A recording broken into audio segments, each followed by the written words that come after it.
오늘 본문의 주인공은 이사야입니다. 이사야 이름 뜻은 여호와의 도움, 여호와의 구원이라는 뜻입니다. 여호와의 도움, 여호와의 구원.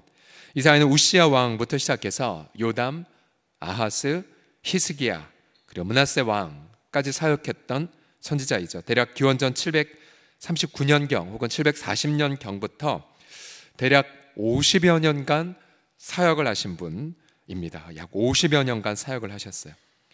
그의 시절 북왕국 이스라엘이 아수르에 의해 멸망을 당하는 것을 목도했고 또 자신의 조국 남유다 아수르 제국의 침범을 당한 걸 경험했죠. 그러나 히스기야 왕 또 이사야의 간절한 기도로 하나님의 놀라운 도움, 그래서 하루아침에 여호와의 죽음의 천사가 아수르 진영을 휩쓸어서 18만 5천 명이나 되는 아수르 군대를 전멸시키고 승리했던 그런 놀라운 기적도 체험했습니다.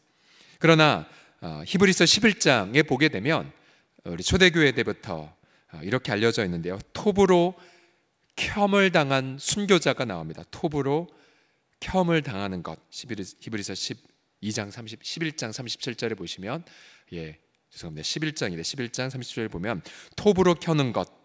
근데 누구냐면 바로 이사야로 다들 알려져 있습니다. 므낫세 왕, 유명한 악한 왕이죠. 근데 그 왕 시절 이사야는 말씀으로 인하여 이렇게 순교를 당하였다라고 초대교회부터 알려져 있습니다.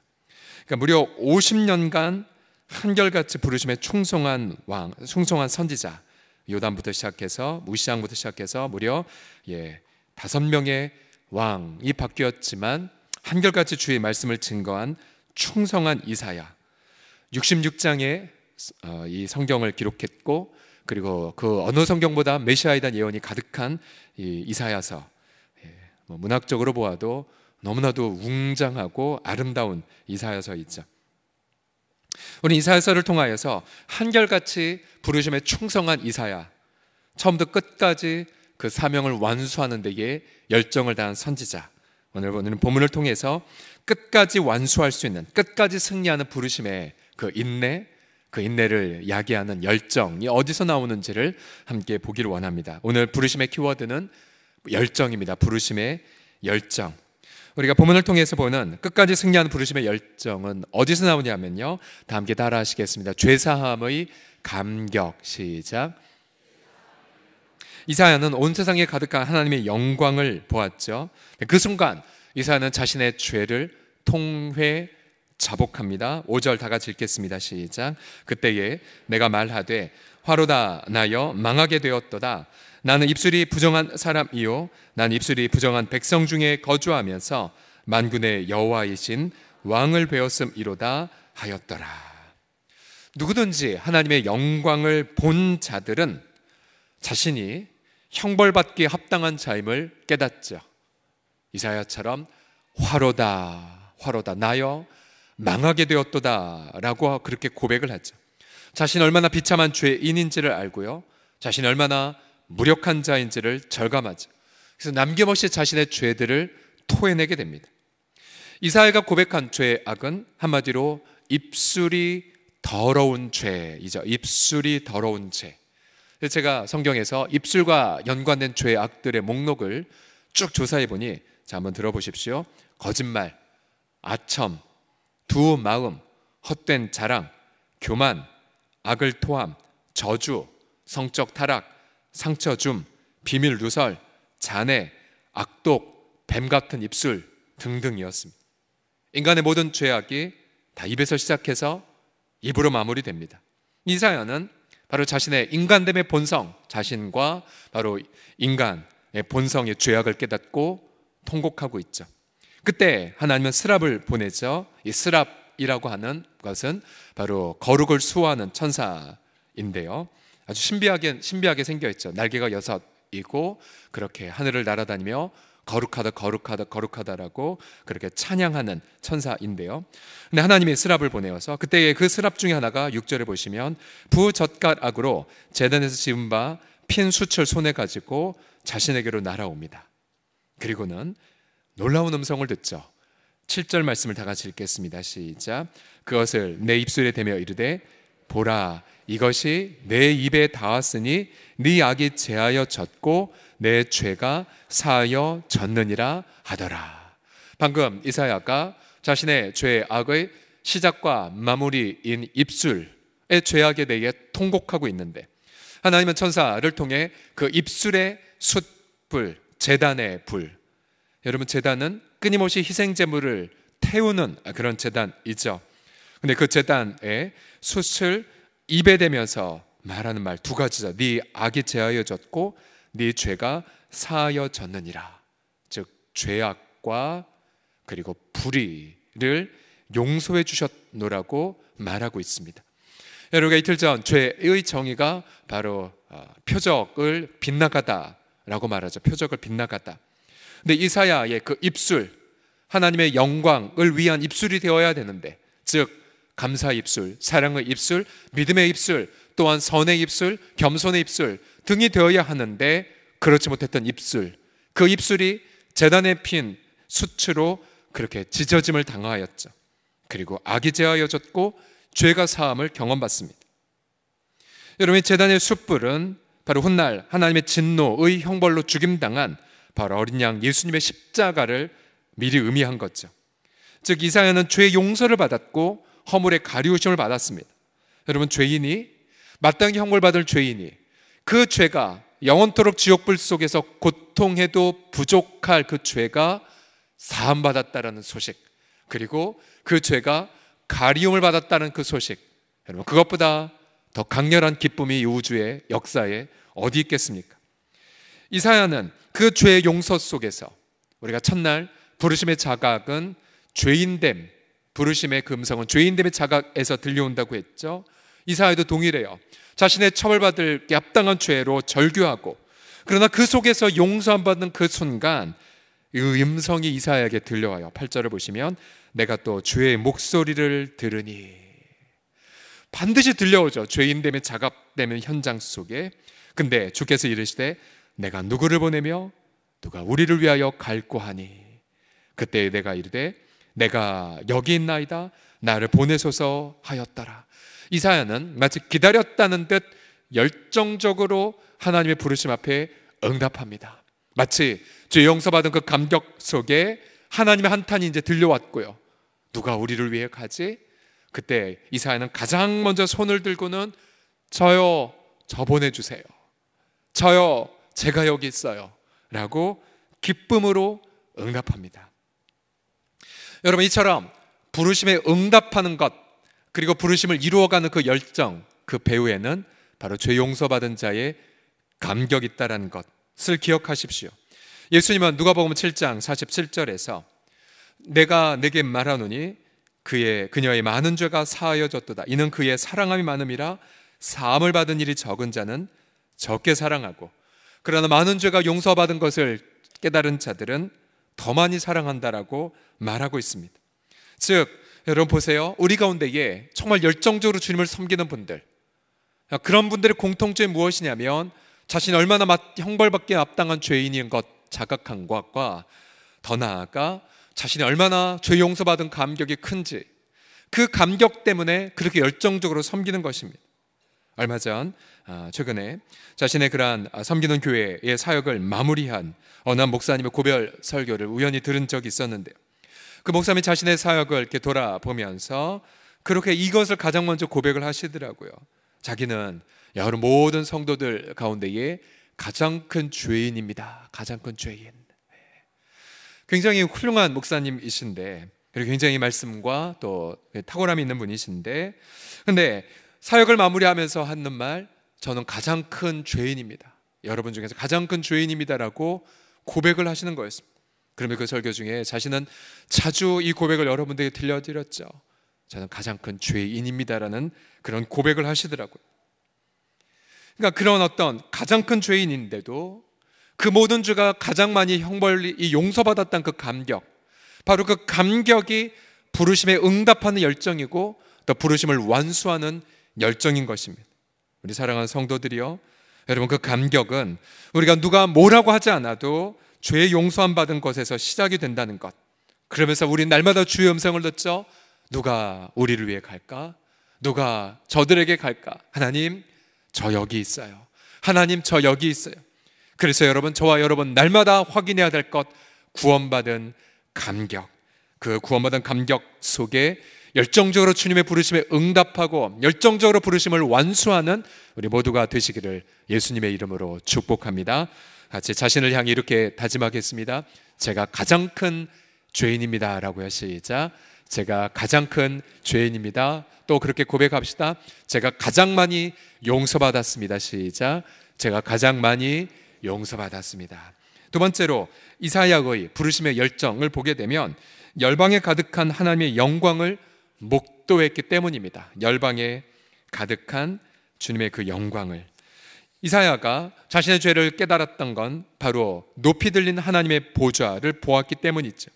그 하나님의 영광이 성전에 가득 차 있었고 그 영광을 너무나 신비한 천사들이 노래하고 있었습니다. 3절을 다 같이 읽겠습니다. 시작. 서로 불러 이르되 거룩하다 거룩하다 거룩하다 만군의 여호와여 그의 영광이 온 땅에 충만하도다 하더라. 당시 이사야 시절 우시야 왕이 죽었고 그 다음 자신의 백성은 범죄했고 북왕국은 위태했고 눈으로 보기에 하늘의 영광 보이지 않는 듯한 암울한 시대, 딱 지금과 같은 시절이었죠. 도대체 하나님의 행하심이 어디 있는지, 거룩한 경건한 성도들의 기도는 어디 있는지, 그러할 때에 아니 인간왕은 죽었지만 눈을 들어보니 열방을 통치하는 왕 하나님의 보호자는 여전히 열방을 통치하고 있던 것을 이사야는 깨달았습니다. 바로 그 순간 이사야는 탄식하자 화로다 나여 망하게 되었도다. 난 입술이 부정한 사람이요 입술이 부정한 백성 중에 거주하면서 만군의 여호와이신 왕을 배웠음이로다. 즉 이 말은 결국 만군의 여호와이신 왕의 영광을 믿지도 않았고 또 믿으면서 살지도 않았고 살면서 그런 말도 하지 않았다는 거죠. 분명 하늘의 영광이 온 땅에 가득한데 내가 그것을 보지 못했다니, 그리고 그것을 증거하지 못했다니, 그것을 믿지 않았다니. 그래서 이사야는 나여 망하게 되었도다라고 그렇게 고백하고 있습니다. 여러분, 지금도 분명히 성경은 선포하죠. 하나님은 아침마다 주의 인자하심으로 또 밤마다 주의 성실하심으로 온 세상을 붙잡고 계시다고요. 히브리서에 보면 부활 승천하신 그리스도께서 지금도 말씀으로 온 우주 만물을 붙잡고 계시며 죄를 정결케 하는 일을 하고 계시다고 말하고 있죠. 지금 이 순간 모든 수많은 많은 열방의 나라들이, 왕들이 각자 자기 속 차리느라 혈안이 되어 있어도, 그러나 그러한 어떤 무지한 그런 통치의 배후에는 한치 오차도 없는 하나님의 영광이 지금도 온 우주 만물을 붙잡고 있음을 선포합니다. 역사의 주관자는 다른 유명한 왕들이 아니라, 지도자들이 아니라 바로 우리 주 예수 그리스도이신죠. 우리가 열방에 가득한 하나님의 영광을 우리는 선교지 현장에서 발견합니다. 가령 여러분 블레싱 코리아 때를 보십시오. 우리가 지난 3년간 파주를 보면서 예를 들어서 여러 군데 하나님의 영광을 우리가 목도했지만 가령 이런 영광이요. 파주시에서 자식과 함께 동반자살하는 가정 사업에 실패했고 자기 딸이 끔찍한 암마저 걸리자 그 엄마는 자살을, 그것도 동반자살을 생각했다라고 올해 털어놓지 않았습니까? 그러다가 작년 저희 교회 복음전도팀을 만났고 사랑과 복음을 전달받고, 올해 저희가 다시 갔었을 때 그 가족은 아직 그 따님은 완전히 신앙 가운데 나오진 않았지만 그러나 그 어머님은 소망을 품고 열심히 새벽기도 다니고 있다라고, 우리 보고 고맙다라는 말을 몇 번이나 한지 모릅니다. 그러니까 여러분들이 복음의 그 영광으로 파멸받을 가정을 살렸던 거, 그보다 더 큰 하늘의 영광이 어디에 있겠습니까? 그 하나님의 영광 앞에 우리는 또다시 우리 자신의 부족함을 돌아보게 되죠. 이러한 하나님의 갈망이 있었는데, 이렇게 하나님이 지금도 일하고 계시는데 나는 그동안 어떠한 말을 하며 내 인생을 어둠으로 채웠던가라고 그렇게 회개하게 되죠. 우리가 오늘 청년공동체가 일찍 찬양을 준비를 했지만 지난 7월, 8월 우리 청년들을 보면요, 여러분 정말 주머니 다 털어서 밤마다 치킨 사주셔야 돼요. 예를 들어 우리 청년들 보시면 여름 수련회 일찍 했잖아요. 우리 청년들 왜 이렇게 일찍 7월 달에 수련회 한 줄 아십니까? 이거였어요. 먼저 은혜 받고 섬기자. 그거였어요. 작년부터. 예. 그러면서 감사히도 수련회 때에 방글라데시에서 3명의 청년이 왔고, 또 대만에서 따한교회 우리 자매결혼 맺은 교회에서 4명의 청년 참석했죠. 그러니까 국제적 컨퍼런스가 되었었어요. 우리 청년들. 또한 끝나고 나서 바로 여름 성경 캠프, 또 중고등부 수련회, 생각해봤어요. 만약에 이거에 교사들이 정말 중요한 헌신들이 있지만 청년들이 빠졌다면 어떻게 되었을까? 또 7월 말에는 우리 청년 임원단들이 자비량으로 대만 따한교회를 다녀와서 거기서 선교에 대한 우리 방글라 같이 가자라는 비전을 함께 나누었다라고 하죠. 또 8월 초에는요, 파주에 또 갔어요. 우리 청년들이. 그래서 그곳에 그 지역 아동센터에 보면 대부분 가정들이 다 깨어져 있는 소외된 가정들인데, 그곳을 열심히 1박 2일 또 섬겼고요. 우리 청년들이 그렇게 헌신하는 목적과 이유가 무엇일까요? 다른 것이 아니에요. 열방에 가득 하나님의 영광을 보았기 때문에, 열방에 가득 하나님의 그 능력이 그 하나님 앞에 압도되었기 때문에 누가 뭐라고 하지 않아도 새벽 이슬처럼 자원해서 자신을 주 앞에 즐거이 바치는 아름다운 열매를 맺었음을 믿습니다. 다시 한번 선포합니다. 열방의 주권자는 각국의 대통령이나 수상이 절대로 아닙니다. 오늘도 우리가 뉴스를 틀면 아침부터 글쎄요, 우리를 유쾌하는 뉴스보다는 정말 분노하게 한 뉴스가 많을런지 몰라요. 또 특별히 우리 요즘 젊은 청년들을 바라볼 경우 이 나라의 그 불의, 또 특별히 특권층들의, 지도자층들의 그런 어떤 불공평한 인생들을 바라보며 정말로 낙담하거나 분노할 수지 모르겠어요. 중요한 건 아무리 불의한 지도자들, 아무리 악한 자들이 이 땅에 횡행한다 할지라도 여러분 선포하십시오. 열방의 주권자, 역사의 주권자는 오직 우리 하나님 한 분뿐이십니다. 지금도 보좌에서 거룩의 천사들을 통해 찬송과 영광을 받으신 하나님, 지금도 온 땅에 가득한 하나님의 그 영광, 그리고 내 인생에 내 연약한 인생 가운데에 함께 하신 하나님의 영광, 아무리 내 인생이 뒤로 가는 것처럼 보인다 할지라도, 여러분 오늘 그 맥체인 성경통독의 사무엘상 주어진 본문 한번 읽어보십시오. 다윗이 낙담해서 불신자 블레셋 백성에 이제 투항을 했죠. 믿음 다 포기한 것 같았어요. 그리고는 유대와 블레셋의 전쟁이 일어났을 때에 다윗은 블레셋 진영에서 자기 동족과 전쟁하기 위해 참여했죠. 그러나 그때 믿지 않는 이웃들이 다윗 보고 이 사람 나중에 적의 자신의 그 동족과 화해하면 어떡하겠냐고 당장에 돌려보내라고 합니다. 다윗은 나름 억울했지만 그러나 자신의 도시로 돌아갔고, 막상 돌아갔을 때 이미 자신의 가족과 친지들 그리고 재산들이 다 아말렉에 의하여 빼앗겨버린 직후였죠. 다윗은 통곡했고 돌로 침을 당함을 했다가 하나님의 힘으로 새 힘을 얻고는 당당하게 하나님께 여쭤보고는 이제 다시 구하러 가죠. 그리고 모든 것들을 가족, 자녀, 재산 다 회복하고는 오히려 전리품을 두둑히 챙긴 채 다윗의 각 동족들에게 선물까지 보내게 됩니다. 어젯밤 묵상을 해봤었어요. 우리 성도들 가운데에 여러분 오늘도 사업 현장에 가보면, 또 일터 현장에 가면 안 믿는 이웃들에게 둘러싸여 여러분들이 뭔가 막히거나 또 다윗처럼 억울한 일을 당하거나, 그리고 뭔가 여러분의 선의가 짓밟힘을 당하는 것을 경험할지 몰라요. 그러나 여러분 기뻐하십시오. 아무리 믿지 않는 이 세상 속에서 여러분이 후퇴하거나 짓밟힘을 당해도 다윗을 보세요. 하나님의 주권적 의지를 좇아 오히려 다윗이 믿지 않는 이웃들에게 그렇게 억울한 일을 당했음에도 불구하고 오히려 다윗은 자신의 가족, 자신의 재산, 오히려 악인의 전리품까지 챙기면서 오히려 더 큰 약속 실현을 경험하게 되지 않았습니까? 오늘도 일터에서 여러분 특별히 청년들의 모든 현장 속에서 뒤로 밀리는 것 같이 보인다 할지라도 하나님의 영광은 여러분 가운데에 강렬하게 비추고 있음을 믿으시기 바랍니다. 모든 것이 합력하여 선을 이루는 것을 믿고 오늘도 하나님의 영광을 목도하며 부르심에 힘차게 응답하는 저와 여러분 다 되시기를 예수님의 이름으로 축복합니다. 마지막 끝까지 승리하는 부르심의 열정은 공동체의 죄에 대한 자각으로 인합니다. 공동체의 죄. 이사야가 제발 나를 보내달라고 열정적으로 응답한 마지막 근거는 무엇이냐면 5절의 끝에 있죠. 나는 내 입술도 더럽고 그 다음 입술이 부정한 공동체 가운데에 거주했다라고 절규합니다. 그는 자신의 죄뿐만 아니라 공동체의 죄에 악도 목도했죠. 그 당시 이스라엘의 공동체의 죄는 치유 불가능했습니다. 1장 4절을 보시면은 슬프다 범죄한 나라요 허물진 백성이요 행악의 종자요 행위가 부패한 자식이로다. 그들이 여호와를 버리며 이스라엘의 거룩하신 이를 만홀히 여겨 멀리하고 물러갔도다라고 한탄합니다.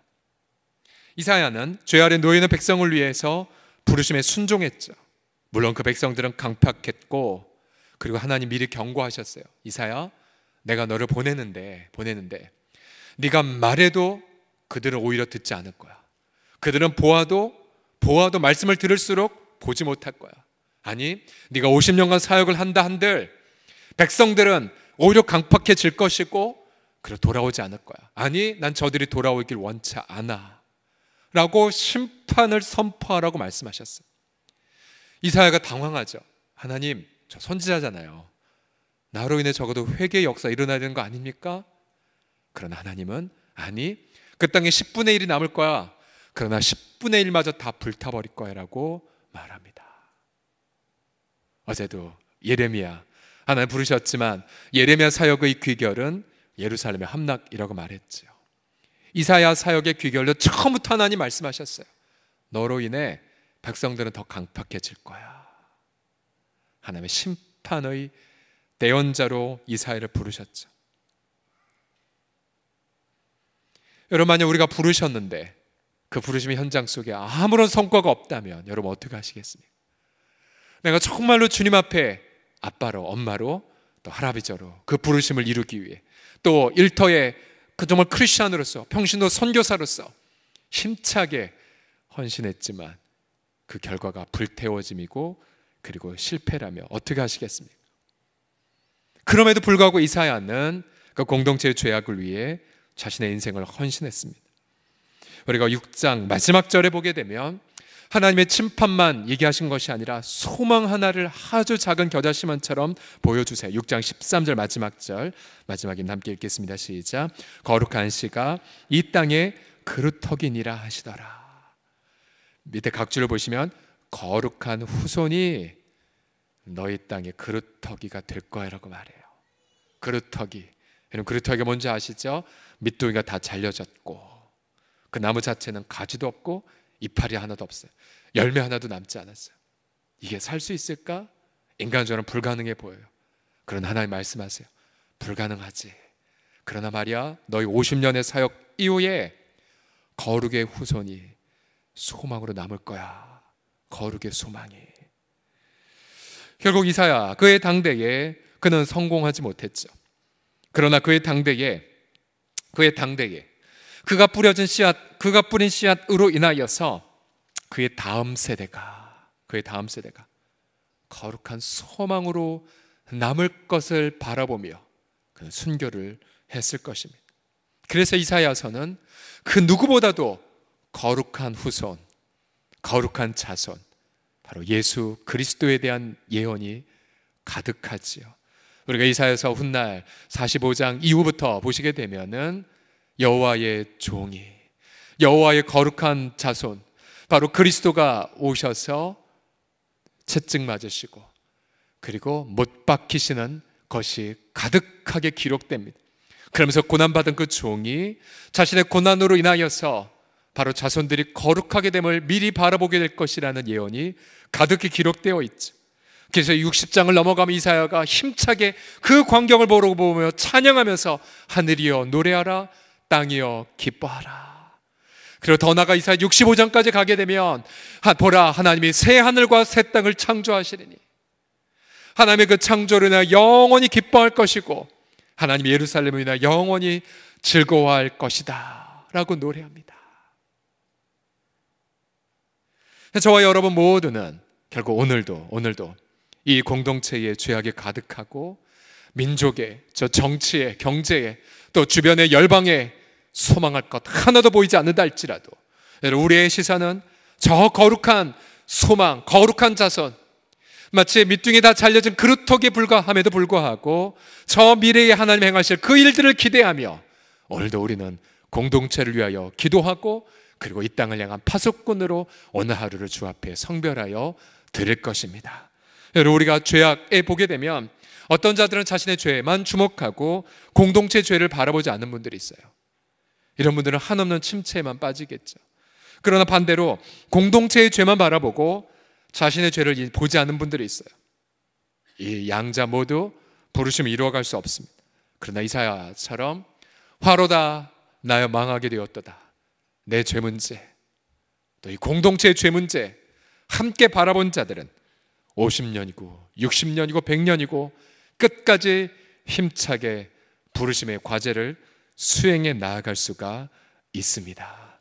우리 사랑하는 우리 식구들이요, 여러분 당대에 열매 못 맺을지 몰라요. 그러나 어떤 분들은 우리의 장례식장 가운데에 자녀들이 돌아와 회심을 하기도 하고요, 또한 부모가 떠났지만 그러나 하나님의 때에 회심의 역사가 자손들에게 일어나는 경우도 있지요. 요즘 우리가 즐겨 부르는 찬양들 가운데에 그 꽃들도라는 찬양이 있죠. 시편 84편 6절이 그 배경입니다. 그들이 눈물 골짜기로 지나갈 때에 그곳에 많은 샘이 있을 것이며 이른 비가 복을 채워 주나이다 라고요. 눈물의 골짜기를 지나야 이른 비가 내려 삭막한 광야에 움이 돋고 푸릇푸릇한 새싹이 돋으며 마침 아름다운 열매가 맺혀지는 것. 저와 여러분의 인생이 비록 눈물 골짜기를 할지라도 그 이른 비가 내리는 장면을 바라보시면서 힘차게 죽을 때까지 부르심을 완수하는 저와 여러분이 다 되시기를 예수님의 이름으로 축복합니다. 기도합시다. 우리 주 예수 그리스도요, 오늘도 하나님 눈물 골짜기로 지나간 우리의 지체들, 조국을 바라보고 또한 자신의 일터를 바라보며 또 우리 자손들을 바라보고 또 우리 배우자들을 바라보고 또한 통장의 잔고를 바라보며 또한 모든 동료들을 바라보고 또 내가 겪은 모든 억울함과 또 인내의 상황들을 바라보며 눈물의 골짜기를 지나갈 때에 주여, 그 눈물의 골짜기들마다 하늘에 이른 비가 내릴 것임을 선포하며 그 이른 비를 통해 이 광야가 아름다운 숲을 이루는 그날을 속히 고대하며 기다리게 하여 주시옵소서. 우리 주 예수 그리스도의 이름으로 기도드립니다.